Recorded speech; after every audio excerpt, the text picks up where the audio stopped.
waxaan jeclaystay inaan idinla wadaago ama aan wacyigelin yar ka qayb qaato xanuunkan aadka adduunka u saameeyey loogu magac daray coronavirus ama COVID-19.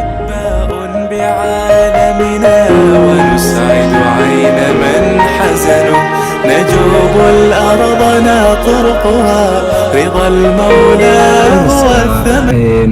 وفيروس أو فاميلي أما فيروس نوع بدن له oo keeni kara xitaa caabuqa ama hergebka dadka caadiga ku dhaco. Si ahaatee coronavirus-kan cusub oo ka dilaacay waddanka Shiinaha magaalada Wuhan ayaa ah mid cusub oo ku cusub dadka bini'aadanka jirkooda, kaasoo loo malaynayo inuu ka soo gudbay xayawaan una soo gudbay bini'aadan.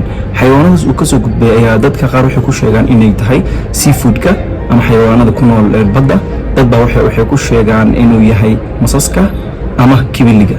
hay-adda caafimaadka adduunka WHO ayaa xanuunkan ugu magac dartay COVID-19, kaasoo laga keenay coronavirus 2019 ama coronaviruskii dilaacay 2019. haddaba xanuunkan siduu ku faafi karaa? xanuunkan wuxuu ku faafi karaa hawada in laisku mariyo, sida uu ku faafo hargabka iyo TB-da ama qaaxada, wuxuuna ku dhacaa sanbabaha. maxay yihiin calaamadaha lagu aqoonsan karo xanuunkan?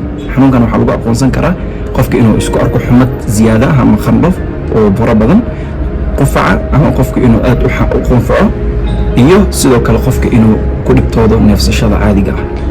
xanuunkan ayaa ah mid dilaa ah, kaasoo dili kara dadka waaweyn oo da'dooda dhaaftay 60-ka iyo dadka la nool wadna xanuunka, dhiigkarka, sokorta iyo xanuunada loo yaqaano HIV-ga.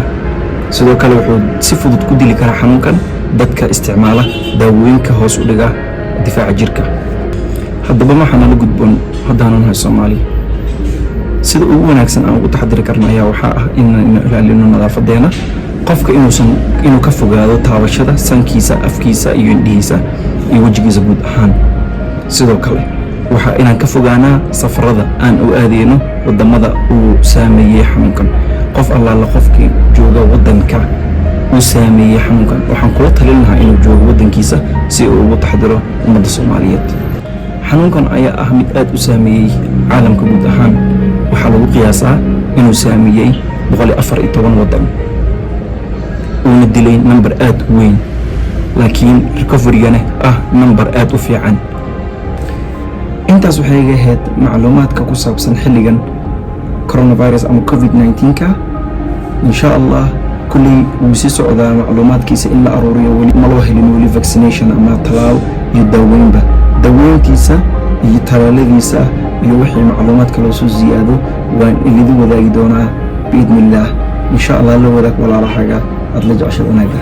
wassalaamu calaykum waraxmatullaahi wabarakaatuh. في سعينا زمن فهذه مهنتي وأنا عليها اليوم مؤتمن. فهذه مهنتي وأنا عليها اليوم مؤتمن.